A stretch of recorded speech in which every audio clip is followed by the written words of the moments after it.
कल तक जो हमने श्लोक किए थे वो थे 69 तक किया था, 2.69। तो यहाँ तक किसी को कोई डाउट है?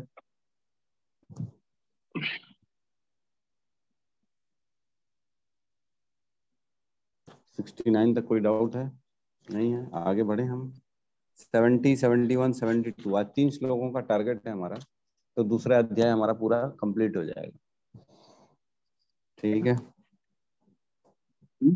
तो प्रवेश करते हैं 70 में। पहले मंगलाचरण से स्टार्ट करते हैं। ओम ज्ञानतिमिरन्धस्य ज्ञानांजन शलाकया चक्षुरुन्मीलितं येन तस्मै श्री गुरुवे नमः।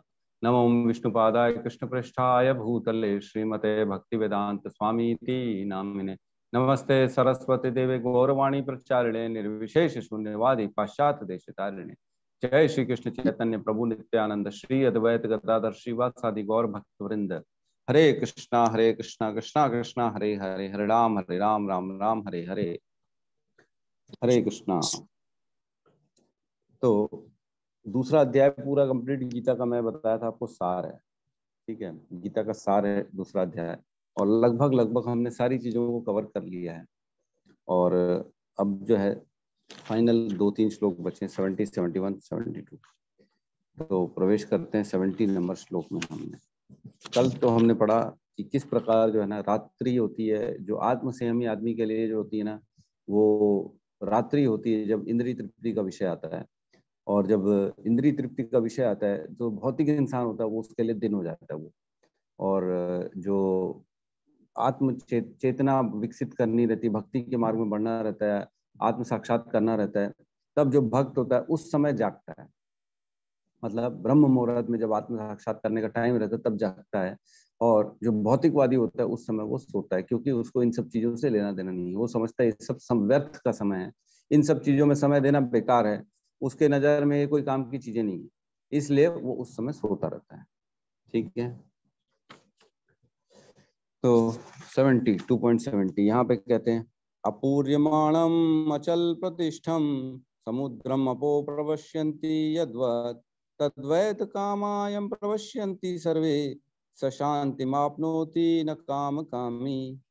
जो पुरुष समुद्र में निरंतर प्रवेश करती रहने वाली नदियों के समान इच्छाओं के निरंतर प्रवास से विचलित नहीं होता और जो सदैव स्थिर रहता है, वही शांति को प्राप्त कर सकता है, वह नहीं जो ऐसी इच्छाओं को तुष्ट करने की चेष्टा करता हो। तो यहाँ एग्जाम्पल दिया गया समुद्र का और नदियों का। तो यहाँ बता रहे हैं कि समुद्र में कितनी भी नदियां प्रवेश कर जाएं, देखते हैं हर नदी का एक्चुअल में टारगेट होता है कि समुद्र से मिलना। तो वो ऊपर पहाड़ से लेके नीचे जमीनों से इधर उधर से होते होते हर कहीं से घूमते फिरते नदी जो होती है ना, वो समुद्र में फाइनली मिल जाती है, उसका टारगेट समुद्र में मिलना है। लेकिन समुद्र में जैसे भी मिलती है नदी, समुद्र अपनी सीमाएं कभी भी लांघता नहीं है। समुद्र में जितना भी जल आ जाए, जितनी भी नदियों का जल आ जाए, समुद्र जो है ना वो स्थिर रहता है। वो कभी भी उसमें तूफान नहीं मच जाता कि अरे बाप रे इतना सारा पानी आ गया मेरे अंदर। वो सब चीज को इजिली एब्जॉर्ब कर लेता है, विचलित नहीं होता। और वहीं हम नदियों में देखेंगे, नदियों में जैसे थोड़ा भी एक्स्ट्रा पानी आ जाता है, बारिश होती है, कहीं बादल फटा कुछ हो गया, तो वो क्या करती है, वो अपनी सीमाएं तोड़ देती है। नदी आजू बाजू सब तहस नहस करते हुए फिर जाती है। तो नदी में थोड़ा सा भी ज्यादा आ जाए तो वो समा नहीं सकती अपने आप को, और वो जो है ना वो तोड़ देती, सबको खराब कर देती है। कितनी बार देखा हमने, बाढ़ आ गया, नदी का पानी गांवों में घुस गया, घरों में घुस गया, घुटने घुटने तक पानी आ गया। कई लोग मर जाते हैं नदियों के पानी में। क्यों? क्योंकि बोले इसमें जो है ना बाढ़ आ गई है। तो हर साल हमारे इंडिया में तो देखते ही हैं, कहीं ना कहीं बाढ़ आती है, कहीं ना कहीं सूखा चलता ही रहता है। हर कहीं बिहार में मेरे ख्याल से ज्यादा होता है ये सब काम। वहां पे नदियां में बहुत ज्यादा बाढ़ आ जाती है। ब्रह्मपुत्र नदी है, और कौन कौन सी नदियां हैं, महानदी है, सब में बाढ़ आ जाती है। तो यहाँ पे बता रहे हैं कि जिस प्रकार नदी अपनी जो है ना सीमाएं तोड़ देती है, थोड़ा सा भी एक्स्ट्रा पानी आता है तो हर चीज को आजू बाजू को तहस नहस कर देती है, वो स्थिर नहीं हुई। तो जिस प्रकार इंद्रियां, अगर इंद्रिय विषयों में ध्यान चला जाएगा, कई लोग अपनी सीमाएं तोड़ देते हैं, वो स्थिर नहीं रहते। इंद्रिय खाली इंद्रिय तृप्ति, इंद्रिय विषयों को प्राप्ति करने के लिए वो बाकी सारी चीजों को तोड़ देते हैं, अपनी सीमाएं तोड़ देते हैं और वो अचल हो जाते हैं। मतलब वो क्या बोलते हैं उसको, पेशेंस नहीं रखते वो, और जो है ना उस काम में, उस इंद्रिय तृप्ति को पाने में वो अपना बाकी अच्छा जो जो काम कर रहे हैं जीवन में वो सब छोड़ के उसी को पूरा करने में लग जाते हैं। तो भक्त को यहाँ पे भक्त के लिए बताई गई है कि जो भक्त होता है वो समुद्र के समान है और वो स्थिर रहता है। तो क्या भक्तों में इच्छाएं नहीं आती क्या? इच्छाएं तो आती हैं। इच्छा किसको नहीं आती है? हर हर इंसान, हर जीव को इच्छा तो होती है, लेकिन वो विवेकवान पुरुष जो होता है ना, वो इच्छाओं को पहले समझता है कि ये इच्छा क्या मेरे को पूरी करनी चाहिए, इस इच्छा में मेरा क्या लाभ है, ये इच्छा जो मेरे अंदर प्रकट हो रही है इसको मैं किस प्रकार भक्ति का आवरण दे के इसको कृष्णमय बना के इसको इच्छा को पूरा करो। मतलब आप इच्छा तो पूरा कर सकते हो, भक्तों को कोई बुराई नहीं है, आप इच्छा पूरी करिए जो जो आपकी इच्छा है, लेकिन उसको भक्तिमय कर लो, उसको कृष्णमय कर लो, उस इच्छा को पूरी कर लो। तो सभी जीवों में इच्छा होती है, समान रूप से होती है, ऐसा नहीं कि किसी में ज्यादा किसी में कम, सब में समान है, लेकिन इच्छाओं को कंट्रोल करना बहुत जरूरी है। तो वही शांति को प्राप्त कर सकता है, वह नहीं जो ऐसी इच्छाओं को तुष्ट करने की चेष्टा करता हो, खाली इच्छा पूरी करने में जो लगा हुआ है और उसी में अपना श्रम दे रहा है, समय दे रहा है, बुद्धि लगा रहा है, मेहनत कर रहा है, उसमें उसको शांति प्राप्त नहीं हुई है। क्योंकि इच्छा जो होती है ना वो चेन के समान होती है, एक जंजीर जो होती है जिसमें एक कड़ी, फिर दूसरी कड़ी, फिर तीसरी कड़ी, चौथी कड़ी, ऐसा होता है। इच्छाएं भी ऐसी होती है, एक आपने इच्छा पूरी की तो फिर उसके उसी के पीछे उससे लगी लगी दूसरी इच्छा आ जाएगी, फिर उसको पूरी करेंगे, फिर तीसरी आ जाएगी। तो इच्छाओं की श्रृंखला बन जाती है ये पूरी, क्रम वाइज, एक के बाद एक के बाद एक, और इच्छा फिर बढ़ती चली जाती, कम नहीं होती है। तो यहाँ तात्पर्य में श्रील प्रभुपाद लिखते हैं कि न तो विक्षुब्ध, यह यद्यपि विशाल सागर में सदैव जल रहता है, किंतु वर्षा ऋतु में विशेषतः यह अधिक जल से भर जाता है, तो भी सागर उतने पर ही स्थिर रहता है। बारिश होती है तब ऑब्वियसली पानी ज्यादा आता है, लेकिन सागर अपने सीमाओं में रहता है। न तो वह विशुद्ध होता है, न ही तट की सीमा का उल्लंघन करता है, तो अपनी जो सीमाएं होती हैं उसी के अंदर रहता है वो सागर। यही स्थिति कृष्ण भावना भवित व्यक्ति की है। जब तक मनुष्य शरीर है तब तक इंद्रिय तृप्ति के लिए शरीर की मांगे बनी रहती है। तो शरीर डिमांड करता ही है, ये चाहिए, वो चाहिए, ये सुनना है, ये खाना है, यहाँ जाना है, मेरे को गर्मी लग रही, मेरे को ठंडी लग रही, सारी चीजें डिमांड रहती है शरीर की। किंतु भक्त अपनी पूर्णता के कारण ऐसी इच्छाओं से विचलित नहीं होता। कृष्ण भावना भावित व्यक्ति को किसी वस्तु की आवश्यकता नहीं होती, क्योंकि भगवान उसकी सारी आवश्यकताएं पूरी करते हैं। तो हमने पिछले श्लोक में पढ़ा था, जो भक्ति में उन्मुख रहता है, जो स्थित प्रज्ञ है, वो जो भौतिक इंद्रिय तृप्ति के विषय होते हैं उन विषयों के प्रति अनासक्त होता है, और वो उस समय जागता है जब उसमें आत्म साक्षात्कार की स्थिति आती है, और जो भौतिक इंद्रिय विषय की प्राप्ति होती है तब वो ये सोच के उसको लेता है कि ये मेरे प्रारब्ध के अनुसार सुख दुख तो है ही है, उसमें विचलित नहीं होता। वो ये सोचता है कि मैंने जो कर्म किया है, कृष्ण की कृपा मिल रही है, इसके कारण मेरे को ये इंद्रिय विषय का सुख दुख मिलना तय है, उसके लिए मेरे को श्रम करने की कोई आवश्यकता नहीं है। उसके अंदर ये भावना होती है, ये समझ रहे हैं ना? ये भावना जो है ये थोड़ा सा हम श्रील प्रभुपाद ने गहराई में जाके हमको अच्छे से समझाया कि किस प्रकार जो है ना सोच का फर्क है, सिर्फ सोच का, और कुछ नहीं। करना है नहीं करना है वो सब अलग चीज है, सोच लेकिन ऐसी रखो कि ये भगवान का दिया हुआ सुख है और ये भगवान का दिया हुआ दुख है, मेरा कुछ नहीं। इंद्रिय तृप्ति, इंद्रिय विषय जो प्राप्त हो रहे हैं भक्तों के भी जीवन में, ऐसा नहीं है पैसे आ जाते हैं, गाड़ी आ जाती है, बंगला आ जाता है, सब अच्छा चल रहा है, सब बुरा चल रहा है, भक्तों के भी जीवन में होता है, लेकिन वो अपने ऊपर नहीं लेता उसको, वो सिर्फ भगवान की कृपा और प्रारब्ध के ऊपर लेता है कि ये प्रारब्ध के अनुसार मिलना था इसलिए मिल गया मेरे को। तो प्रभुपाद को भी जो है ना अत्यधिक बहुत डोनेशन आता था, जब इस्कॉन की उन्होंने संस्थापना की थी बहुत पैसा आता था, लेकिन वो एक एक पैसा मतलब इतना सोच समझ के यूज करते थे कि जैसे मतलब जैसे कोई बहुत मतलब बहुत इंपॉर्टेंट बहुमूल्य चीज नहीं होती, बहुत ज्यादा वैल्यूएबल चीज होती है, उसको यूज ही नहीं करें हम। अपने ऊपर तो बिल्कुल नहीं करते थे, सिर्फ कृष्ण के ऊपर करते। तो एक बार की बात आती है, 2-3 डिवोटी बैठे थे, प्रभुपाद से जब डिस्कशन होता था तो प्रभुपाद से सैंक्शन मिलता था उनको फंड का। तो एक डिवोटी वृंदावन का था शायद, हाँ वो वृंदावन का था, वो प्रभुपाद से मिलने गया था। प्रभुपाद ने उसको कुछ प्रोजेक्ट आ रहा होगा, उनको पैसे की जरूरत थी, 2-2.5 लाख रुपए की जरूरत थी।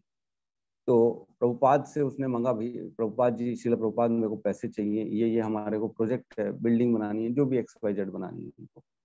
तो 2-2.5 लाख रुपए की जरूरत थी, सपोज करो 2.5 लाख की जरूरत थी। तो प्रभुपाद ने उनसे पूछा कि तुम मंदिर से बैंक जाओगे तो तुम्हारे को ऑटो का पैसा कितना लगेगा? तो उस समय के हिसाब से उसने बोला 1 रुपया लगेगा ऑटो में जाने में। तो और बोले अगर मैं यहाँ से सीधा बैंक में आपके कोरियर कर दूं तो कितना पैसा लगेगा? तो बोले यहाँ से अगर डायरेक्ट कोरियर करेंगे तो आपको 50 पैसे में आपका काम हो जाएगा। तो प्रभुपाद ने फिर उसको बोला ठीक है तुम जाओ, मैं डायरेक्ट बैंक में कोरियर कर दूंगा, तुम्हारा 1 रुपया भी रिक्शा का बचा लेंगे हम। समझ रहे हो कितनी गहराई की बात है? देना 2.5 लाख है, 2.5 लाख रुपए देने हैं, उसमें भी प्रभुपाद जो है ना 50 पैसे के लिए सोच रहे कि 50 पैसे भी बच जाए।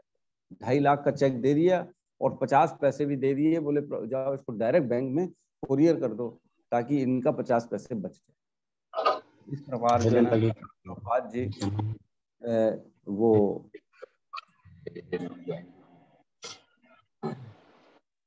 तो प्रभुपाद जी जो थे इस प्रकार 1-1 रुपया जो है ना, उनके पास इतना पैसा आ गया था फिर भी वो 1-1 पैसे के बारे में सोचते थे। तो भक्त भी जो होता है ना वो ऐसे ही होता है।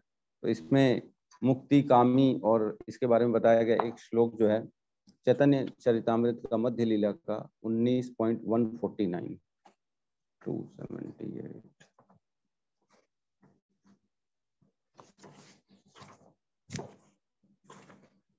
यहाँ कहते हैं चैतन्य चरितामृत में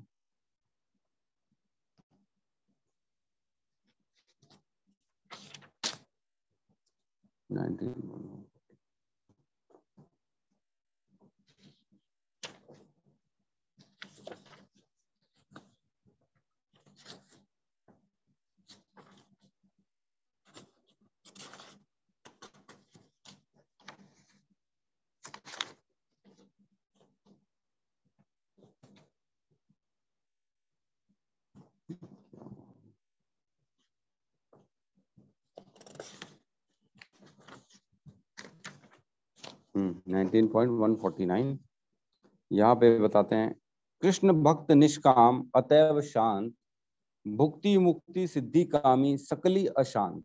मतलब क्योंकि भगवान कृष्ण की भक्त जो है निष्काम होता है, वो इसलिए वह शांत रहता है। सकाम कर्मी भौतिक भोग चाहते हैं, ज्ञानी मुक्ति चाहते हैं और योगी भौतिक ऐश्वर्य चाहते हैं, अतः वे सभी कामी हैं और शांत हो नहीं सकते। बहुत इंपॉर्टेंट है, समझ में आ रहा है? कृष्ण भक्त निष्काम अतैव शांत भुक्ति मुक्ति सिद्धि कामी, जिसको भुक्ति चाहिए मतलब भोग भोगना है, जिसको मुक्ति चाहिए, मुक्ति भी जो है ना एक प्रकार से जो है ना एक डिजायर है, एक प्रकार से इच्छा है कि मेरे को मुक्ति चाहिए। और सिद्धि, सिद्धि तो ऑब्वियसली सिद्धियां चाहिए जिसको अलग अलग तरह से। और कामी, कामी मतलब विषय वस्तुओं की चिंतन करते करते उसको प्राप्ति के लिए जो लगा रहता है। ये सारे के सारे जो होते हैं ना अपनी इंद्रियों को प्राप्त, अपनी इच्छाओं को पूरी करने में लगे रहते हैं, इसलिए अशांत होते हैं ये। और कृष्ण का भक्त निष्काम होता है, उसको कोई फर्क नहीं पड़ता, वो हर चीज भगवान को दे देता है, इसलिए वो शांत होता है। तो जो सागर में जो प्रवेश करने वाली नदियां हैं वो अशांत रहती हैं, लेकिन सागर शांत रहता है। तो यहाँ पे किसी को कोई डाउट हो तो हम ले सकते हैं, नहीं तो आगे बढ़ते हैं।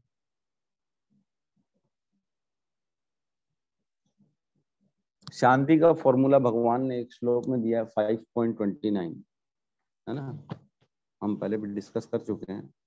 प्योर शांति का फॉर्मूला है, जिसने ये फॉर्मूला समझ लिया वो उसके जीवन में शांत हो जाएगा, पूर्ण रूप से शांत हो जाएगा, उसको जरूरत ही नहीं पड़ेगी विचलित होने की। तो क्या कहते हैं भगवान 5.29 में, भोक्ताराम यज्ञ तपसाम सर्वलोक महेश्वर सुहृदय सर्वभूतानाम ज्ञात्वा माम शांति मृच्छति, मतलब मुझसे समस्त यज्ञों और तपस्याओं का परम भोक्ता मानो मुझको, भगवान को, कृष्ण को। क्योंकि कृष्ण बता रहे हैं ये अर्जुन को कि भोक्ता राम यज्ञ तपसाम, जितनी भी यज्ञ और तपस्याएं होती हैं उसका एक्चुअल भोक्ता कौन हूं? मैं हूं। सर्वलोक महेश्वर, सारे लोक, जो 14 लोक हैं, ब्रह्मांड बने हुए हैं, सृष्टि बनी हुई है, सारी चीजों का भगवान सर्वलोक महेश्वर, मतलब मैं ही उन सबका ईश्वर हूँ। मेरे से ही सारी चीजों का मतलब कंट्रोलिंग चल रही है, हर चीज को देने वाला, करने वाला, संभालने वाला वो मैं हूँ, भगवान कहते हैं। और सुहृदय सर्वभूता नाम, मतलब हर किसी जीव प्राणी के हृदय में मैं उनके मित्र के रूप में वहां पे व्याप्त रहता हूँ।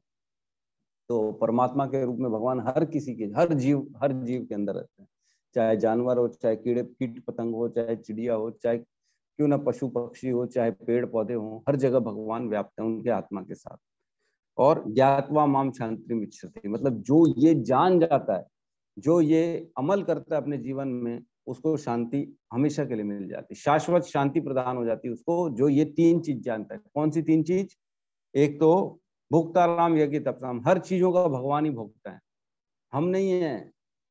हम कोशिश कर रहे हैं अपने लिए पाने के लिए, लेकिन हम एक्चुअल में भोगता नहीं। आप देखो हमारे शरीर में भोगने की सीमाएं कितनी कम है। हम किसी भी चीज को भोग नहीं सकते। ज्यादा आपको रसगुल्ला बोलो खा ले, आप वो नहीं खा सकते। आप ज्यादा जो है ना, ठंड में आपको मजा आता है, लेकिन ज्यादा ठंड में आप जा नहीं सकते। ठंड में जो है फिर आपको निमोनिया हो जाएगा। अगर जो भी आपकी इंद्रिय तृप्ति हो, काम की बात कर ले तो काम करने में भी हम जो है मनुष्य बहुत पीछे हैं। हमारे से आगे तो पशु पक्षी हैं, काम भी नहीं कर सकते। वो जो लस्ट सेक्स जो इसको बोलते हैं हम, वो भी नहीं कर सकते हम। हर चीज में हमारी जो है ना बहुत कंट्रोल है शरीर के अंदर, हमारी लिमिटेशन से हम नहीं कर सकते। तो हर चीज का भगवान ही भोगता है। और सर्वलोक महेश्वर, सबके स्वामी वही है। चाहे हम जो देख रहे हैं, हमारा हम सोचते हैं ये मेरी घर है, मेरा गाड़ी है, वो एक्चुअल में मेरा नहीं है, वो भगवान का ही है। क्योंकि इनडायरेक्टली अगर देखेंगे तो बना किससे? पंच तत्व से। पंच तत्व कहाँ से आए? भगवान ने प्रदान किया। महातत्व ब्रह्मा जी, उसी से बना हर चीज, तो भगवान हुए उसके स्वामी। तो जब ये समझ जाएंगे भगवान ही हर चीजों के भोक्ता हैं, तब शांति मिल जाएगी। ठीक है, 71 श्लोक में प्रवेश करते हैं हम। ठीक है। विहाय कामान या सर्वान पुमान चरित निस्पृहा निर्माण निर्मम निहंकार स शांतिम अधिगच्छति। जिस व्यक्ति ने इंद्रिय तृप्ति की समस्त इच्छाओं का परित्याग कर दिया है, जो इच्छाओं से रहित रहता है, और जिसने सारी ममता त्याग दी है तथा अहंकार से रहित है, वही वास्तविक शांति को प्राप्त कर सकता है। तो अब इसी की गहराई में जा रहे हैं। 4 चीजें बता रहे हैं। इंद्रिय तृप्ति की समस्त इच्छाओं का परित्याग, तो जिसके अंदर ज्यादा भावना रहती, मैं ये काम करूं, मैं ये पालूं, मैं वो कर लूं, ये इसको भी जोड़ लूं अपने साथ, इसका भी चीज, उसकी अच्छी दिख रही पड़ोसी के पास कार है, मेरे पास भी होनी चाहिए। तो जहां उसकी इच्छाएं होती हैं इंद्रिय तृप्ति की, वो फिर शांति नहीं ला सकती, वो अशांति रहेगा हमेशा। और इनको परित्याग करना पड़ेगा, इच्छाओं का जो है परित्याग। फिर दूसरा, जो इच्छाओं से रहित रहता है, और ठीक है उसको इच्छाओं का परित्याग, इच्छाएं नहीं ला रहा है अंदर, उसको मतलब भी नहीं, ज्यादा देखता भी नहीं, लेना देना ही नहीं किसी चीजों से, वैराग्य सॉर्ट ऑफ। और जिसने सारी ममता त्याग दी है, तो ममता मतलब अपने परिजनों के प्रति जो प्रेम होता है, माता का जो है ना अपने पुत्रों के प्रति। और ऐसी होता है कई बार बॉस भी जो होता है ना, वो अपने बच्चों के जैसे ट्रीट करता है अपने जो है ना स्टाफ को। कई बार लोग अपने घर के कुत्ते को बच्चा मानते हैं अपना। इस तरह के जो भी प्रेम में फंसा हुआ आदमी, उसको भी उसने त्याग दिया, ममता को त्याग दिया, और अहंकार से रहित है। तो उसके अंदर ये भी भावना नहीं है कि मैं वो, मैंने तो साहब डॉक्टरी कर ली है, मैंने तो एक कलेक्टर हूँ यहाँ का, मैं तो पुलिस वाला हूँ, मैं तो वकील हूँ, तो मैं तो इस घर का स्वामी हूँ, मैं तो कमाने वाला हूँ। ये सारे भाव जिसने त्याग दिए हैं, वही वास्तविक शांति को प्राप्त कर सकता है।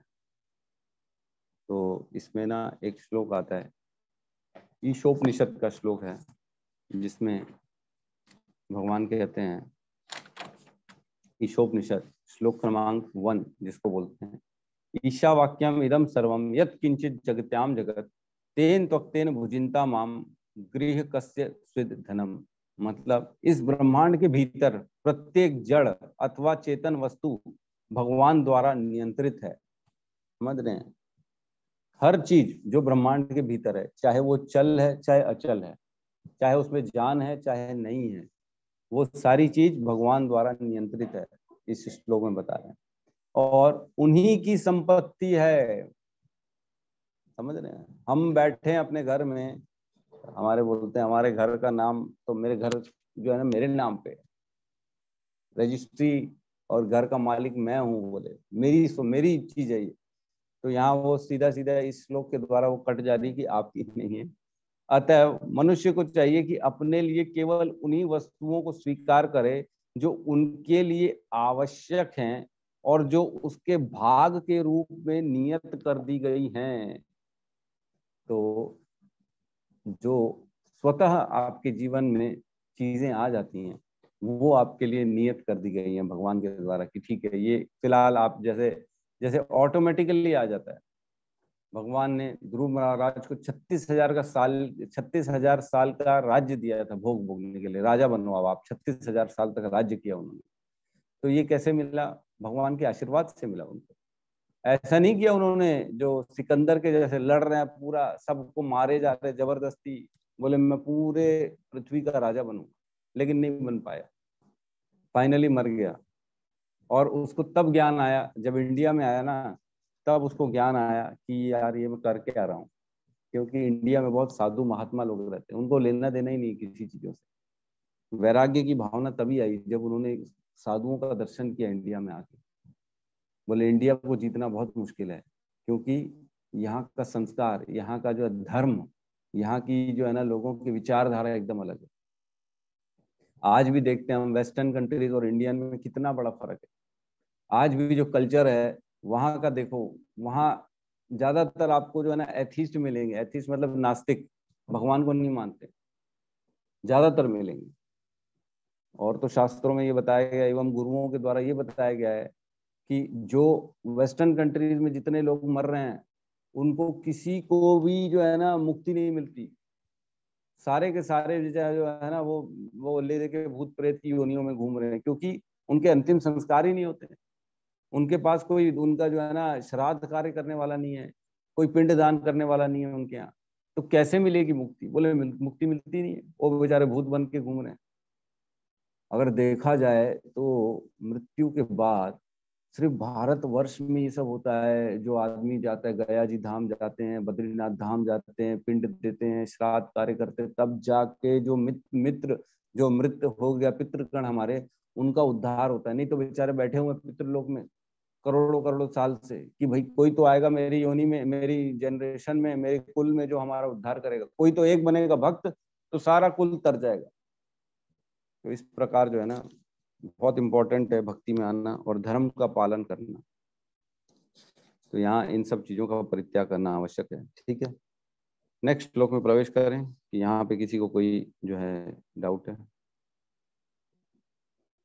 प्रभु जी यहाँ मैं एक चीज लास्ट अच्छी में बोलूंगी, मैं जी, लास्ट में बोलूंगी प्रभु जी। हरे कृष्णा। अच्छा आप लास्ट में, हाँ लास्ट में बोलिए।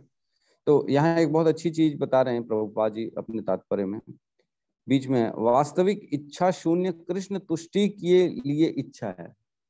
तो अगर किसी ने अपने अंदर से इच्छाएं हटा दी हैं, तो एक्चुअल में ये समझना चाहिए कि वो कृष्ण तुष्टि के लिए वो इच्छाओं को हटा रहा है। यह इच्छाओं को नष्ट करने का कोई कृत्रिम प्रयास नहीं है। तो ये आर्टिफिशियली तरीके से इच्छाओं को दबाना नहीं है। जीव कभी भी इच्छा शून्य या इंद्रिय शून्य नहीं हो सकता, किंतु उसे अपनी इच्छाओं की गुणवत्ता बदलनी होगी। तो बहुत अच्छी लाइनें हैं यहाँ पे। कह रहे हैं कि जो इच्छाओं की गुणवत्ता है, जो उसमें क्वालिटीज है इच्छाओं की, उसको बस बदलनी, जीरो नहीं करना है। इच्छा शून्य नहीं होना है, इंद्रिय शून्य नहीं होना है। हमारे अंदर इंद्रियां, सेंसेस हैं। ऑब्वियसली आंख चलेगी, इधर उधर देखेगी, तो कुछ ना कुछ आभास करेगी, कुछ ना कुछ आपको रियलाइजेशन दिमाग में डालेगी कि ये अच्छा, ये बुरा, ये हमारे यूज की चीज है, ये हमारे खराब की चीज है।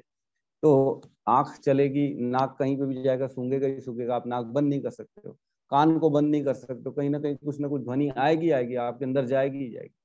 तो आप उसमें सिर्फ ये कर सकते हो कि उसकी क्वालिटी चेंज कर सकते हो, ये कर सकते हो कि जो भी चीज है उसको कृष्ण का देखना चाहिए। आज हम आंख घुमाते हैं, पेड़ पौधे देख के हमारे को इंद्र कृष्ण का भान होना चाहिए कि कृष्ण ने देखो इतने छोटे से बीज से कितना बड़ा पेड़ पैदा कर लिया है। किसी में इतनी ताकत? एक बीज, छोटा सा बीज, उसमें कितना बड़ा फुट का पेड़ घुसा रहता है अंदर। हमको ये सोचना चाहिए। आकाश को देख के सोचना चाहिए नीला आकाश है, भगवान का भी कलर नीला है। सूर्य को देख के सोचना चाहिए भगवान की आंखें हैं, ये कितना तेज है सूर्य में। तो इस प्रकार इच्छाओं की गुणवत्ता चेंज करनी है हमारे। ठीक है, नेक्स्ट श्लोक में प्रवेश करें। किसी का कोई यहाँ डाउट है तो ले सकते हैं। ठीक है, नेक्स्ट श्लोक में प्रवेश करते हैं। एषा ब्राह्मी स्थिति पार्थ नयनां प्राप्य विमुहति स्थित्वा अस्याम अंतकाले अपि ब्रह्म निर्वाणम ऋषच्छति। यह आध्यात्मिक तथा ईश्वरीय जीवन का पथ है जिसे प्राप्त करके मनुष्य मोहित नहीं होता। यदि कोई जीवन के अंतिम समय में भी इस तरह स्थित हो तो वह भगवत धाम में प्रवेश कर सकता है।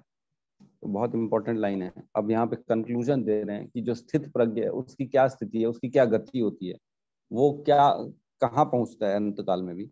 यह आध्यात्मिक तथा ईश्वरीय जीवन का पथ है। ये आध्यात्मिक पथ कहा जाता है जो स्थित प्रज्ञ का पथ है, जिसे प्राप्त करके मनुष्य मोहित नहीं होता। और जो इस स्थिति में आ जाता है वो हर चीजों से समझ जाता है, उसके अंदर एक ज्ञान आ जाता है कि ये मेरा नहीं है, पुत्र पुत्री ये मेरे नहीं है, एक्चुअल में कोई किसी का नहीं है। मेरा कौन है? मेरे अंदर जो मेरी आत्मा परमात्मा, बस, और कोई नहीं है। मेरा ये जीवन, इस जीवन को सार्थक कैसे कराऊं ताकि मेरी आगे की यात्रा जो रहेगी वो शांत हो जाए, उसमें भगवान के चरणों में रहूं। मैं इस प्रकार अलग अलग योनियों में, 84 लाख योनियों में घूमता ना रहूं। तो उसके अंदर ये भावना आ जाती है और मोहित नहीं होता किसी भी चीज से। यदि जीवन के अंतिम समय में भी, अगर लास्ट समय में भी कोई इस पथ को फॉलो कर लेता है तो उसको शांति मिलती है, भगवत धाम का प्रवेश मिलता है। तो 8.06 एक बार खोलिए।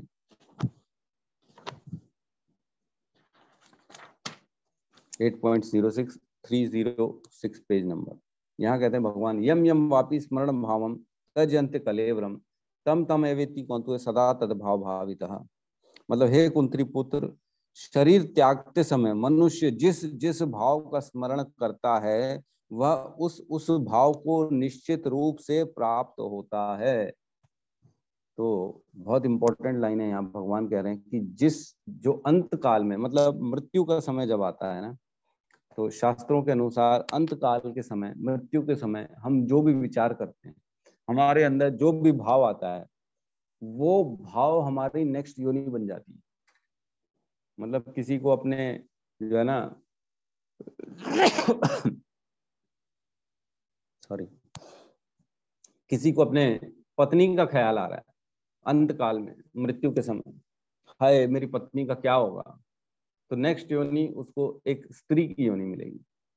अंत काल में कुत्ते का ख्याल आ रहा है, मेरे घर में कुत्ता है, उसको कौन ख्याल करेगा, उसको कौन देगा दूध, मैं ही देता था, बाकी तो कोई ध्यान ही नहीं देता था, तो उसको नेक्स्ट योनि कुत्ते की हो जाएगी। और बिल्ली के लिए सोचेगा कि मेरी बिल्ली है, बिल्ली को कौन दूध पिलाएगा, तो उसकी नेक्स्ट योनि बिल्ली की हो जाएगी। तो इस प्रकार जो भी सोचेंगे, जो भी ख्याल आएगा वो नेक्स्ट योनि बन जाएगी हमारी।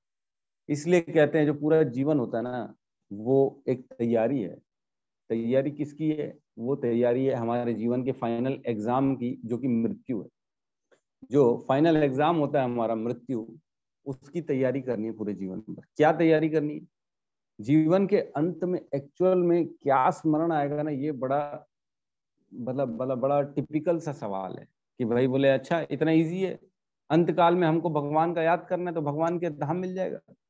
हाँ मिल तो जाएगा, लेकिन क्या आप याद कर पाओगे? ये क्वेश्चन है। याद रखना भगवान को अंत काल में ये बड़ा मुश्किल है, क्योंकि ऐसा दुविधा होती है, ऐसी तकलीफ होती है, ऐसा पूरा शरीर में पेन होता है, इतना दर्द होता है पूरे शरीर में, वो चीज आ ही नहीं सकती। आपका मस्तिष्क पूरी तरह से इम्बैलेंस हो जाता है। हम उस समय जो है ना अपने दिमाग से काम नहीं कर पाते। जब देखते व्याकुल हो जाता है आदमी, एकदम बहुत ज्यादा दर्द हो जा रहा है, बहुत तकलीफ है शारीरिक, तो उसको कुछ समझ में नहीं आता है। वैसे ही हो जाता है अंत काल में। 40,000 बिच्छू एक साथ एक जगह डंक मारने, इतना दर्द होता है मृत्यु के समय। तो इतनी तैयारी कैसे रहती है? तो भक्त होता है ना, भक्त क्योंकि हर चीज भगवान पे छोड़ देता है और धीरे धीरे धीरे प्रैक्टिस करते करते करते करते वो इतना मजबूत हो जाता है, पूरे जीवन भर इंद्रिय विषयों को छोड़ देगा, सुख दुख में भी भगवान को याद करेगा, ये भी भगवान का दिया हुआ है। सुख मिला तो भगवान को दे देगा, दुख मिला तो भगवान को दे देगा। धीरे धीरे करते करते मृत्यु काल तक इतना वो परिपक्व, इतना स्ट्रांग हो जाता है, उसकी आदत हो जाती है कि मृत्यु भी आती है तो वो ये बोलता है ये तो भगवान की दी हुई है, मेरे को क्या लेना देना, ये तो शरीर जो है ना, वासांसी जीर्णानि यथा विहाय नवानि गृणानि नरोपराणि, ये तो पुराने कपड़े की तरह है, खाली कपड़ा चेंज हो रहा है मेरा शरीर का। जीवन खत्म हुआ, फिर नेक्स्ट योनि तैयार है मेरी, है ना। भगवान कहता था देहिनो अस्मिन् यथा देह कौमरम यौवनम जरा तथा देहांतर प्राप्ति, उसके बाद देह का अंतरण हो जाता है, ट्रांसमाइग्रेशन हो जाता है from one body to another body. तो आत्मा दूसरी बॉडी में चली जाती है और जो भी विचार होता है उस विचारों को तैयार, उसी विचारों के आधार पे तैयारी होती है। तो विचार जो आते हैं ना वो पूरे जीवन भर हम जो करते हैं उसी के आधार पे लास्ट मोमेंट का विचार आता है हमारे। तो तात्पर्य में श्रील प्रभुपाद बताते हैं मनुष्य कृष्ण भावनामृत या दिव्य ज्ञान को एक क्षण में प्राप्त कर सकता है और हो सकता है उसे लाखों जन्म के बाद भी प्राप्त होना हो। तो ये जो भक्ति दिव्य स्थिति है ना, ये हो सकता है एक क्षण में भी हो, और हो सकता है आप प्रैक्टिस करते जा रहे हो, माला जपे जा रहे हो लेकिन कुछ फर्क ही नहीं पड़ रहा। तो इसके लिए एग्जाम्पल बताया गया 2-3 कि खटवांग महाराज थे। खटवांग महाराज जो थे ना, वो श्री राम जो है ना, अयोध्या नरेश जो भगवान श्री राम है, उनकी पीढ़ियों में 5वीं पीढ़ी में आते हैं वो, मतलब 5 पीढ़ी बाद राजा खटवांग बने अयोध्या के राजा। तो उनके पुत्र के पुत्र के पुत्र के पुत्र के पुत्र थे खटवांग महाराज। तो खटवांग महाराज इतने ज्यादा स्ट्रांग थे, बलशाली थे कि, और वो धार्मिक परायण थे, धर्म के प्रति थे, वो हमेशा धार्मिक कार्य करते थे। उनको स्वर्ग लोक से बुलाया गया राजा इंद्र के द्वारा कि हमारे यहाँ असुर की जो है ना, असुर लोगों ने हमारे ऊपर प्रहार कर दिया है, हमारे ऊपर चढ़ाई कर दी है, तो आइए लड़ के हमारी रक्षा करिए। तो खटवांग महाराज स्वर्ग गए थे और असुरों के साथ लड़ाई की थी। 1000 दिव्य वर्ष तक लड़ाई की उन्होंने। तो 1000 दिव्य वर्ष वहां के जो है ना, और यहाँ के तो फिर कितने सारे वर्ष हो गए पृथ्वी के। तो वहां पे उन्होंने लड़ाई की थी और फिर असुरों को जो है ना पराजय करके स्वर्ग की फिर से स्थापना एकदम सही कर दी थी।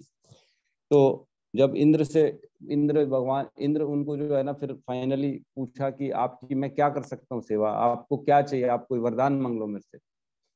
तो खटवांग महाराज जो थे ना, उन्होंने पहले पूछा कि मेरी आयु कितनी बची है। तब इंद्र ने बताया आपकी आयु सिर्फ 1 मुहूर्त बची हुई है। 1 मुहूर्त मतलब 48 मिनट, 1 मुहूर्त में होते 48 मिनट। तो बोले 1 मुहूर्त बस अब आपकी आयु शेष बची। तो खटवांग महाराज ने बोला कि आप मेरे को एक काम करिए, मेरे को फटाफट पृथ्वी लोक में भेज दीजिए, मैं पृथ्वी लोक में जाऊंगा अपने पृथ्वी में, और वहां पे जाके मैं भगवान के ध्यान करूंगा चरण कमलों का, और कुछ नहीं। तो उनको फटाफट पृथ्वी भेजा गया और उन्होंने अंत काल में भगवान का स्मरण किया और उनको अंत काल में फिर भगवान का धाम प्राप्त हुआ। तो जिसके अंदर धर्म परायण जीवन भर होते हैं ना, उनका ऑटोमेटिक भगवान रक्षा करते हैं अंत काल में। उनको ये स्मरण ऑटोमेटिक आ जाता है कि मेरे को जो है भगवान का नाम लेना है, भगवान के चरणों का ध्यान करना है।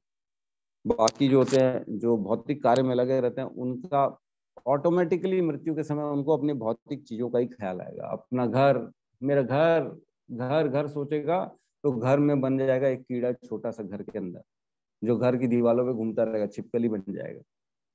इस प्रकार की स्थिति होती है अंतकाल की। तो यहाँ पे बताया गया है वास्तविक जीवन का शुभारंभ इस भौतिक जीवन के पूरे होने पर होता है।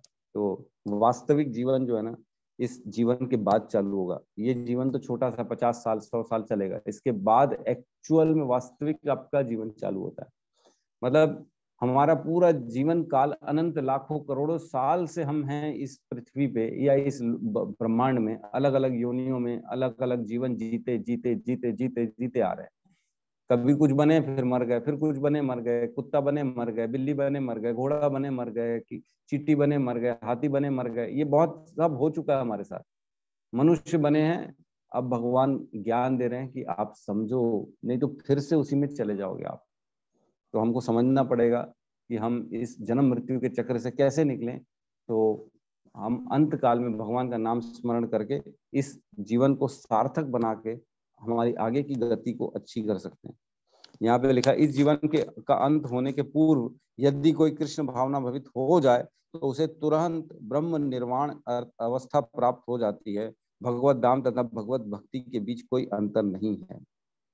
तो जो ये जीवन के अंत होने के पहले पहले ये समझ जाएगा कि मेरे को भगवान का स्मरण करना है, उनका नाम, उनका गुण, उनकी रूप, उनकी लीला, इसी का ही याद रखना है, इसी का श्रवण करना है और इसी को याद रखना है हमारे मन में। तो ऑटोमेटिकली भगवान उसकी रक्षा करते हैं, अंत काल में आते हैं और उसको अपना स्मरण कराते हैं। हमारे ऊपर नहीं है, हम सोचेंगे अरे इतना इजी तो है, हम याद कर लेंगे मृत्यु के समय भगवान को, ऐसा होगा ही नहीं, भूल जाओगे आप। क्योंकि बुद्धि जो है ना काम नहीं करती उस समय, इतना पीड़ा होती है, इतना कफ भरा हो जाता है, गले से आवाज निकलती नहीं, कंठ अवरुद्ध हो जाता है, पूरा थ्रोट आपका जाम हो जाएगा, आवाज ही नहीं निकलेगा पूरा। कई बार तो लोगों का बोलते हैं वो इतने सारे पाइप हॉस्पिटल में लगा देते हैं, और क्या बोलते हैं लास्ट में उसको क्या बोलते हैं, पूरी मशीन लगा देते हैं, वेंटिलेटर में लगा देते हैं। आदमी का बेचारा ना हिल सकता है, ना डुल सकता है, ना सांस ले पाता है, वो सब वेंटिलेटर चलाता है उनका। तो ऐसी परिस्थिति में वो क्या भगवान का नाम लेते, इतनी पीड़ा होती है, वो पीड़ा से ही परेशान होता है, बस बोलते हैं भगवान ये दर्द मेरे को नहीं चाहिए, हाय इधर दर्द हो रहा है, उधर दर्द हो रहा है। इस प्रकार की स्थिति हो जाती है उसकी। भौतिक जगत में इंद्रिय तृप्ति विषयक कार्य होते हैं और आध्यात्मिक जगत में कृष्ण भावनावित विषयक होते हैं। तो यहाँ भौतिक जगत में एक्चुअल में खाली इंद्रिय तृप्ति को ज्यादा जोर दिया जाता है और आध्यात्मिक जगत में भगवान की सेवा को ज्यादा जोर दिया जाता है। तो वो जगत अलग है। टोटल पूरी सृष्टि में 3/4 आध्यात्मिक जगत है, 1/4 भौतिक जगत। सिर्फ एक भौतिक जगत जो ब्रह्मांड है, अनंत कोटि ब्रह्मांड जो निकल रहे भगवान कारणोदक्षाई विष्णु के शरीर से, ये सारे भौतिक संसार हैं। और ये ऐसी उपमा दी जाती है कि जिस प्रकार बादल जो होता है ना, बादल ढक देता है किसी एक क्षेत्र को पृथ्वी के ऊपर। सूरज तो हर कहीं है, लेकिन एक जगह में बादल के कारण सूर्य दिख नहीं रहा, बाकी जगह सूर्य दिख रहा है। तो जहां नहीं दिख रहा वहां पे थोड़ा सा अंधेरा होता है, वहां पे रोशनी कम होती है, ठीक है। तो वो एरिया जो हो गया ना, वो भौतिक संसार हो गया। और बाकी जहां प्रकाश ही प्रकाश है वो आध्यात्मिक जगत हो गया। तो हम भौतिक संसार में फंस गए हैं इन 14 लोकों में, और यहाँ पे भगवान का आध्यात्मिक प्रकाश आता नहीं है यहाँ पे। तो इसलिए यहाँ सूर्य की रोशनी से काम चलता है। आध्यात्मिक जगत में सूर्य नहीं है। न तद भास्यते सूर्यो न शशांको न पावक यद गत्वा नन्यवर्तन्ते तद धामम परमम मम। भगवान कहते हैं मेरे ख्याल से 14वें या 15वें 18वें अध्याय में, कि ऐसी जगह है जहाँ पे सूर्य भी नहीं है, चंद्रमा भी नहीं है और अग्नि भी नहीं है। वहां प्रकाश कहाँ से होता है? मुझसे ही प्रकाश निकलता है वहां पे। और जो वहां चले जाता है, यद गत्वा न निवर्तन्ते तद धामम परमम मम, जो एक बार वहां चला जाता है फिर दोबारा इस संसार में नहीं आता, उसकी जन्म मृत्यु नहीं होती, उसकी खत्म हो जाता है चक्र, इस चक्र से निकल जाता है। तो इस चक्र से निकलना है हमारे को। एक श्लोक का वर्णन है यहाँ पे 14.26 का, खोल लेंगे 14.26,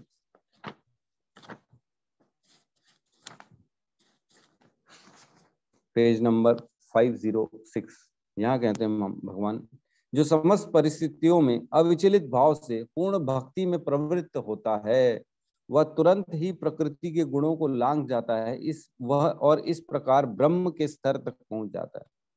तो ऐसा नहीं है कि अंत काल की स्थिति जो होगी उसी के बाद डिसीजन होगा, लेकिन जो ऑलरेडी जीते जी उन्होंने ये स्थिति प्राप्त कर ली है, जिसके अंदर कोई इच्छा नहीं है और जो पूर्ण रूप से भगवान की भक्ति कर रहा है, वो जीते जी मुक्त हो जाता है। वो तुरंत ही प्रकृति के गुणों को लांघ जाता है और इस प्रकार ब्रह्म के स्तर तक पहुंच जाता है। तो उसकी मुक्ति निश्चित हो जाती है जो भगवान की भक्ति करता है।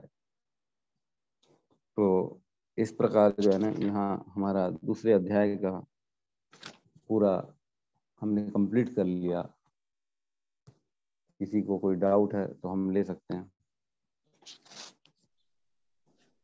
हरे कृष्णा। जी माता जी, Hare Krishna. Moral of the story यही है कि भोगी और रोगी मत बनो, भोग कर करके रोगी मत बनो, योग कर करके जोगी बनो। मीन्स इन द सेंस भगवान से एक रूप होकर जितना ज्यादा से ज्यादा जप ध्यान कर सकते हो करो, ज्यादा से ज्यादा भोग करके रोगों को आमंत्रण न दो। ना ये दो। कहने का मॉरल ऑफ द स्टोरी ये निकली है। हाँ, मॉरल ऑफ द स्टोरी यही है, भक्त बनो, भगवान का नाम लो, भगवान के बारे में सोचो, भगवान की कथाएं सोचो बस, और अपने काम को करते करते भगवान को अर्पण करो। ऐसा नहीं है कि काम छोड़ देना, काम भी करना है। भगवान कहते हैं काम जरूरी है, काम छोड़ना नहीं है तुम्हारे, लेकिन काम मेरे को समर्पित करते हुए करो। उसमें अपना अटैचमेंट मत डालो कि इसका रिजल्ट आएगा, इसका ये प्राप्त हो जाएगा, वो प्राप्त हो जाएगा, मैं तो बड़ा आदमी बन जाऊंगा, पैसे आएंगे, ये हो जाएंगे, सपने मत देखो। करो और भगवान के ऊपर छोड़ दो।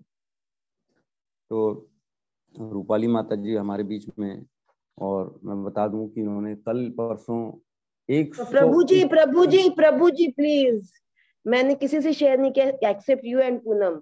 अगर ऐसा होता तो मैं ग्रुप में डालती, क्योंकि ना दृष्ट लगती है। आप बाद में कर लीजिएगा, I am in some social service, whenever it will complete you can say whatever you want please।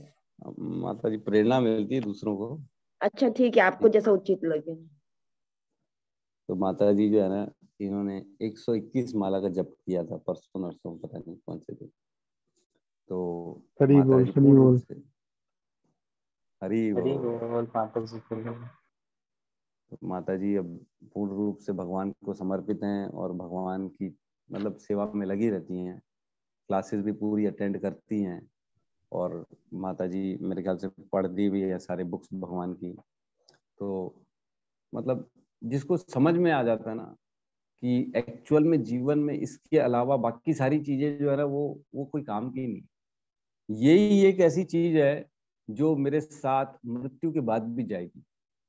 तो आदमी समझता है और इसको इम्पोर्टेंस देता है कि ये कितनी जरूरी चीज है। तो हमको समझना चाहिए कि भगवान की जो है ना भक्ति में लगना है, ये इम्पोर्टेंट है। अगर ये सब हमको समझाने वाले नहीं होते, गीता भगवत गीता नहीं होती, भागवतम नहीं होता, तो हमारी स्थिति भी यही होती जो लोगों की होती। वहीं पे ही जो है ना जीवन भर खाली श्रम करते, कुछ चीजों के लिए उनको पाते, भोगते और खत्म हो जाते, फिर दोबारा उस चक्कर में लग जाते। इससे निकलना जरूरी। ये एक तरह से साइकिल में लगे हुए, जैसे एक दिन आता है सूर्य उदय हुआ, फिर सूर्यास्त हुआ, फिर नेक्स्ट डे सूर्य उदय हुआ, फिर सूर्यास्त हुआ, फिर थर्ड डे सूर्य उदय हुआ, सूर्यास्त हुआ। इसी प्रकार हमारा भी ये जीवन हुआ, फिर मृत्यु हुई, जन्म हुआ, मृत्यु हुई, जन्म हुआ, मृत्यु हुई, यही चल रहा है खाली। तो इससे निकलना कैसे है? ये तो बुद्धि सिर्फ मनुष्य योनि में आके मिलती है कि इससे निकलना कैसे। नहीं तो कुत्ता नहीं सोच सकता कि मेरे जीवन होगा, मृत्यु होगी, मैं मर जाऊंगा। एक जब बकरा कटता होता है ना, उसके बाजू में दूसरा बकरा उसी का साथी खड़ा रहता है, वो फिर भी घास खाता रहता है। वो सोचता तक नहीं है कि शायद मैं भी मर जाऊंगा, मेरे को भी ऐसा काट देंगे। उसके अंदर इतनी चेतना नहीं होती।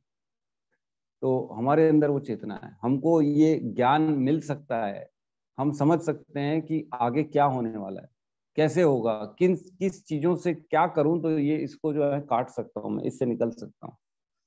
तो हमको प्रेरणा लेनी चाहिए ऐसे भक्तों से कि कैसे भक्ति में आगे बढ़े। लेकिन इसका मतलब ये नहीं है कि आप अपने ना कर्तव्य छोड़ दो, ये बहुत इंपॉर्टेंट। अर्जुन को भगवान ने बिल्कुल नहीं बोला कि तू खाली मेरा स्मरण कर 24 घंटे और लड़ाई छोड़ दे, ऐसा नहीं बोला भगवान। उन्होंने बोला तेरे को लड़ाई तो करनी ही पड़ेगी, क्योंकि तेरा क्षत्रिय धर्म है करना। तो जो हमारे ऊपर कार्य हमारे ऊपर भगवान ने डाले, नियत कार्य जो है हमारे, हमको उनसे कभी भी भागना नहीं। गीता कभी भी नहीं सिखाती कि आप अपने कामों को छोड़ दो। काम तो करने पड़ेंगे आपको, और करने भी चाहिए।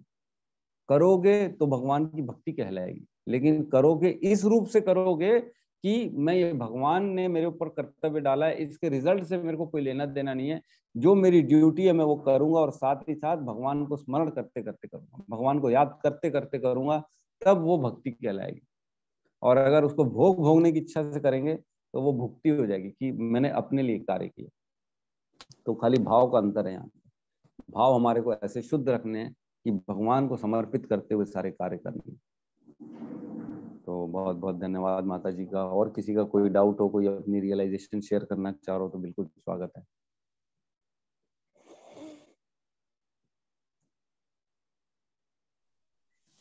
हरे कृष्णा प्रभु जी। जी प्रभु जी, हरे कृष्णा।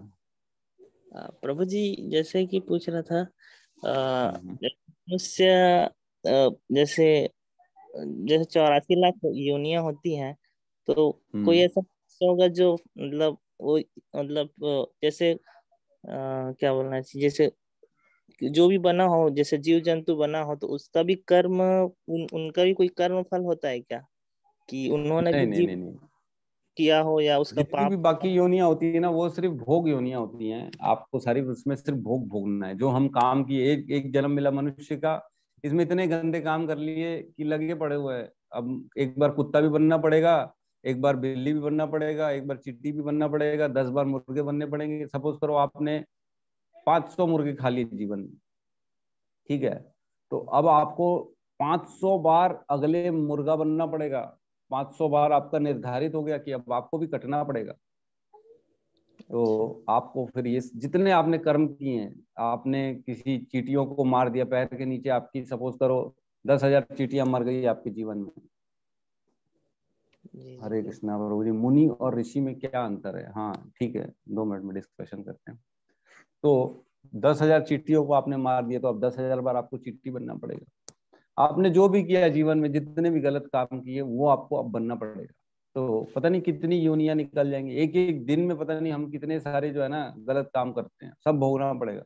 तो उसके लिए 84 लाख योनियां हैं, वो सब भोगेंगे, फिर हमको जो है आएंगे यहाँ पे, फिर दोबारा मनुष्य योनि मिलेगी, फिर देखेंगे, फिर कर्म करेंगे, फिर उनको भोगने के लिए दोबारा उन योनियों में चले जाएंगे।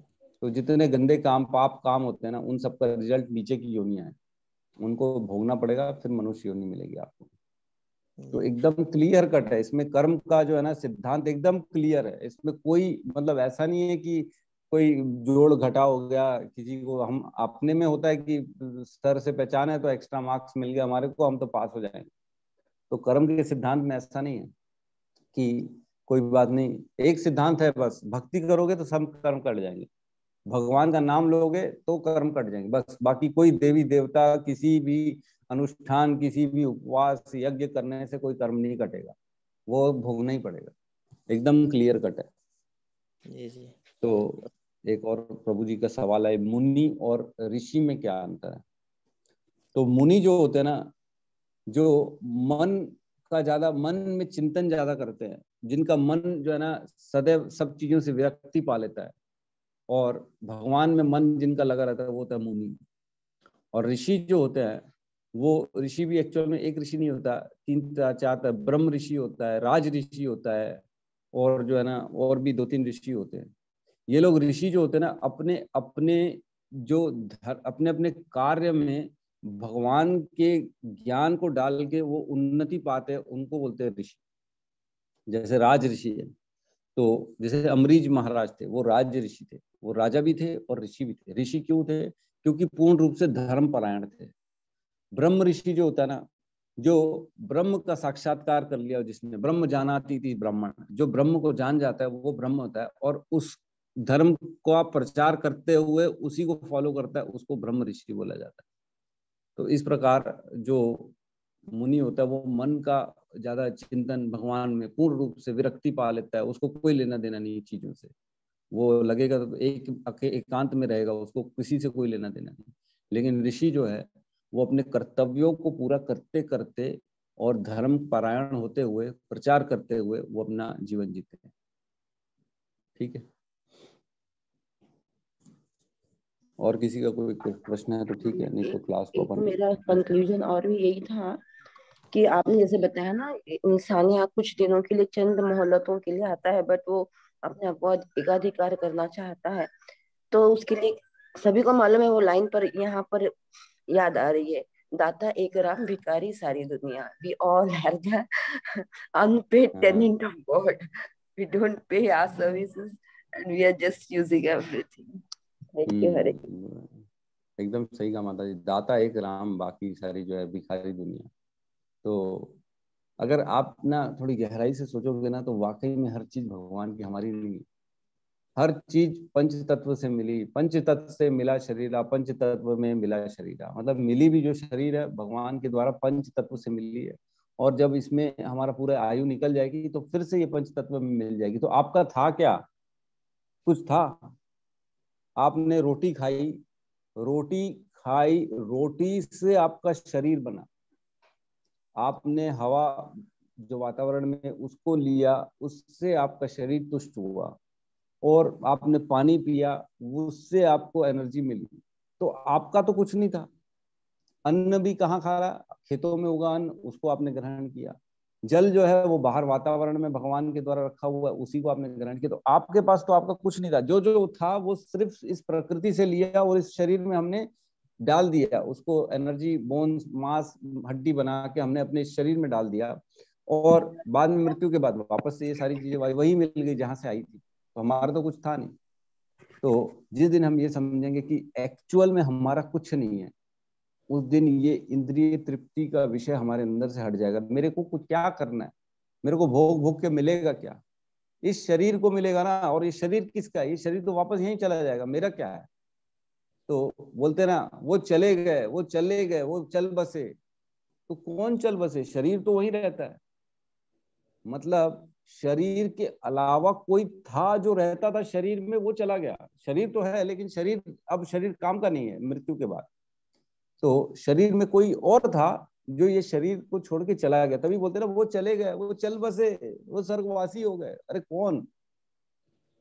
तो वो शरीर तो वहां पे है, लेकिन शरीर नहीं। एक्चुअल में हम शरीर नहीं है, हमारे अंदर कोई और चीज है जो आत्मा है, वो शरीर में रहती है, और वो आत्मा ही है जो जीवात्मा ये संसार का भोग भोगती है, हर चीज को कार्य करती है। शरीर सिर्फ आउटर लेयर है हमारी। तो शरीर के प्रति आसक्त ना हो, शरीर के सुख दुख से ऊपर उठें, शरीर का चिंतन, शरीर को सुख पहुंचाने के लिए श्रम करें, और शरीर को दुख से दूर करने के लिए आदमी लगे हुए हैं। 3-5 कर रहा है, इसके साथ मैनिपुलेशन कर रहा है, उसको झूठ बोल रहा है।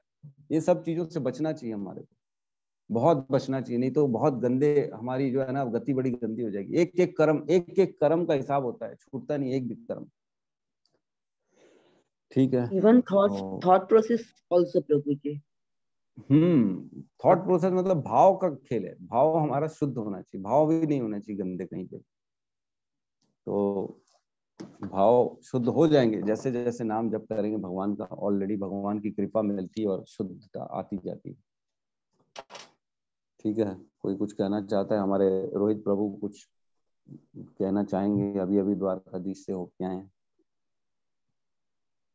हरे कृष्ण प्रभु जी। जी माता जी, हरे कृष्ण। प्रभु जी, आपने क्या बतलाया? 500 मुर्गा, 10,000 चीटियां, यानी ये क्या मतलब प्रभु जी?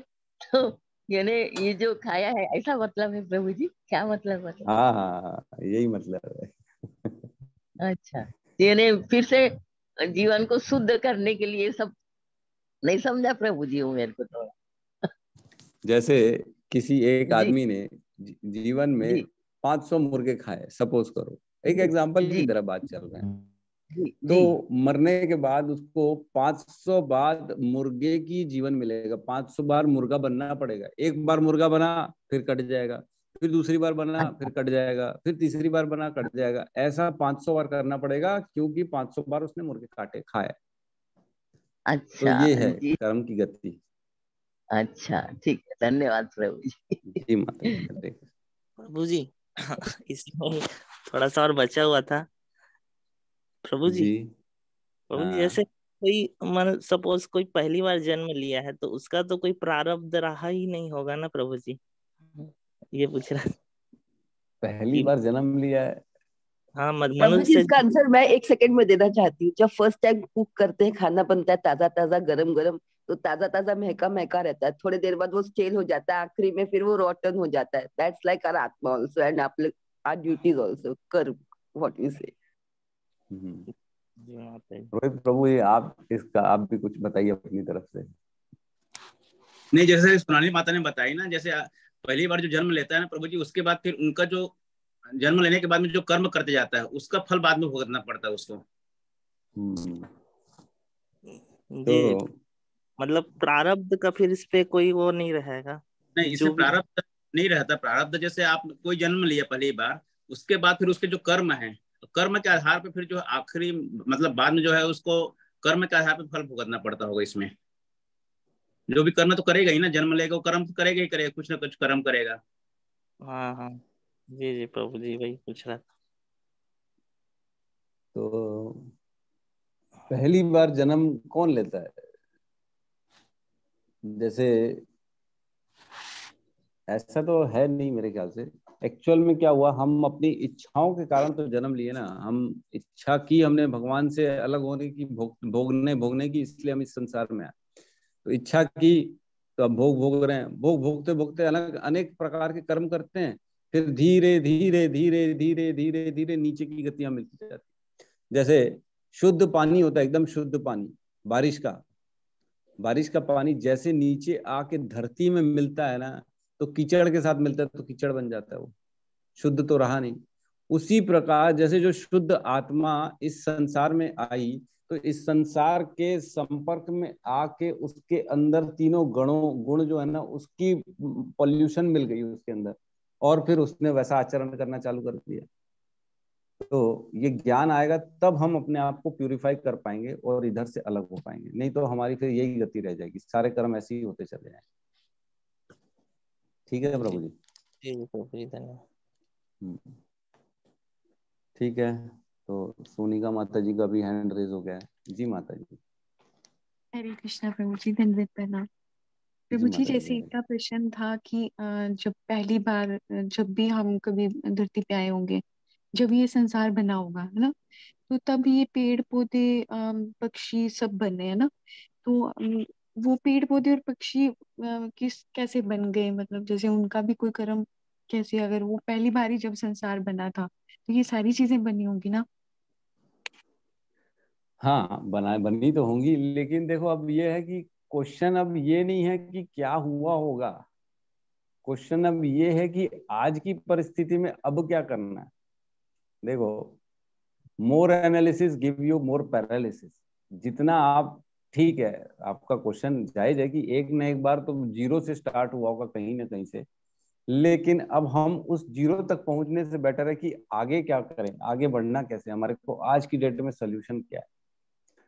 तो आज की डेट में तो सोल्यूशन यही है, लेकिन फिर भी अगर क्वेश्चन ये है कि जीरो कैसे हुआ होगा, तो हम ये मान के चल सकते हैं हर चीज भगवान की सेवा में लगी हुई है। तो ब्रह्मा जी ने, एक्चुअल में क्या होता है मालूम, अनंत कोटि ब्रह्मांड है। आज ब्रह्मा जी के ना 12 घंटे में जो है ना, दिन भर जो है ना, दिन भर ब्रह्मा जी के 12 घंटे में जो है ना कल्प, और जो है ना रात्रि में क्या प्रलय आती है। तो जैसे प्रलय आती है ना, तो सारी जितनी भी जीवात्माएं हैं, जो जो पेड़ पौधे हों, पति जो भी पशु पक्षी हो, मनुष्य हो, ये जीवात्माएं सारी की सारी गर्भोदक्षाई विष्णु के गर्भ में चली जाती है। फिर जब नेक्स्ट डे प्रारंभ होता है, तो फिर से ये दोबारा इनको जीवन मिलता है, और ऐसे ही इनके 100 वर्ष होने पे ब्रह्मांड खत्म हो जाता है पूरा का पूरा। तो महाप्रलय जिसको बोलते हैं, वो महाप्रलय आती है और पूरा ब्रह्मांड खत्म हो जाता है। तब सारी जीवात्माएं भगवान गर्भ कारणोदक्षाई विष्णु के गर्भ में चली जाती है। फिर जब कारणोदक्षाई विष्णु के गर्भ से नया ब्रह्मांड उत्पन्न होता है, तब सब नए अपने कर्मों के हिसाब से वो नए ब्रह्मांड में स्थित हो जाती है, अपने अपने कर्मों के हिसाब से। तो अब ये जीरो कब से हुआ ये तो नहीं मालूम, लेकिन कहीं ना कहीं कुछ ना कुछ विचार ऐसे रहे होंगे, इच्छा जरूर हुई होगी, तब जाके वो योनियां प्राप्त होती हैं। अकॉर्डिंग टू देयर कर्मा उनको योनि मिलती है। और बाकी तो फिर बात अपन तो और मेरे भी किसी हमेशा मन में आती है कि नई नई आत्मा बनी होगी तो उसको कोई कर्म बंधन नहीं होगा। और अभी आपने जैसे बताया कर्णोदय विष्णु जी किसमें जाती हैं, तो फिर वो रिफ्रेश होके आनी चाहिए, ऐसा मेरा भी एक्चुअली दिमाग में आया। Because God is beyond everything. अब आप अपने दिमाग से सोचोगे तो आप ऐसा सोचो कि ये ब्रह्मांड के बाहर जो है ना, काल नहीं होता।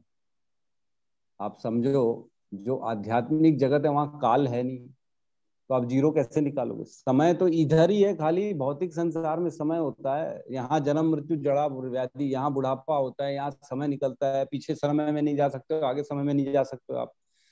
जो निकल गया वो दोबारा नहीं आ सकता, यहाँ होता है इस संसार में। लेकिन आध्यात्मिक जगत में काल ही नहीं है, समय नहीं है वहां, तो उसका जीरो कैसे निकालोगे आप?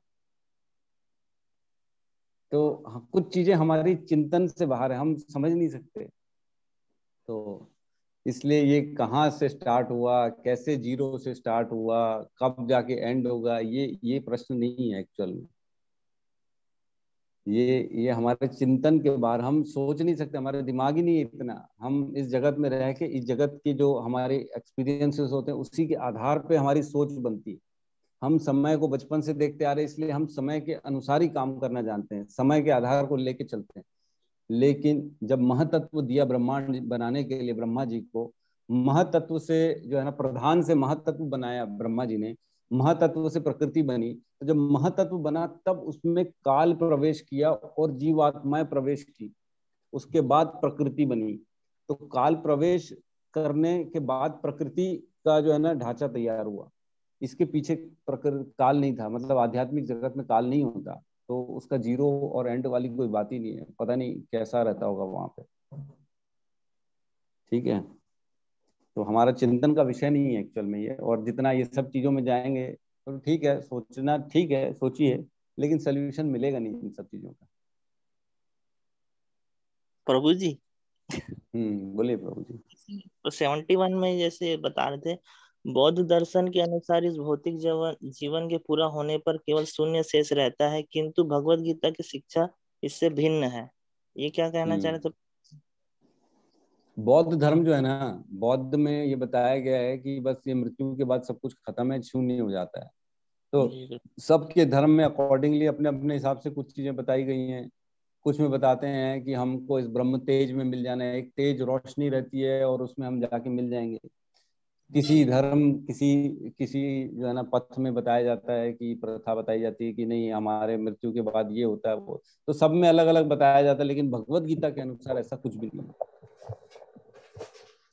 ठीक है जी जी प्रभु जी, धन्यवाद। आज क्वेश्चन में थोड़ा समय हो गया प्रभु जी। नहीं कोई दिक्कत नहीं, ठीक है।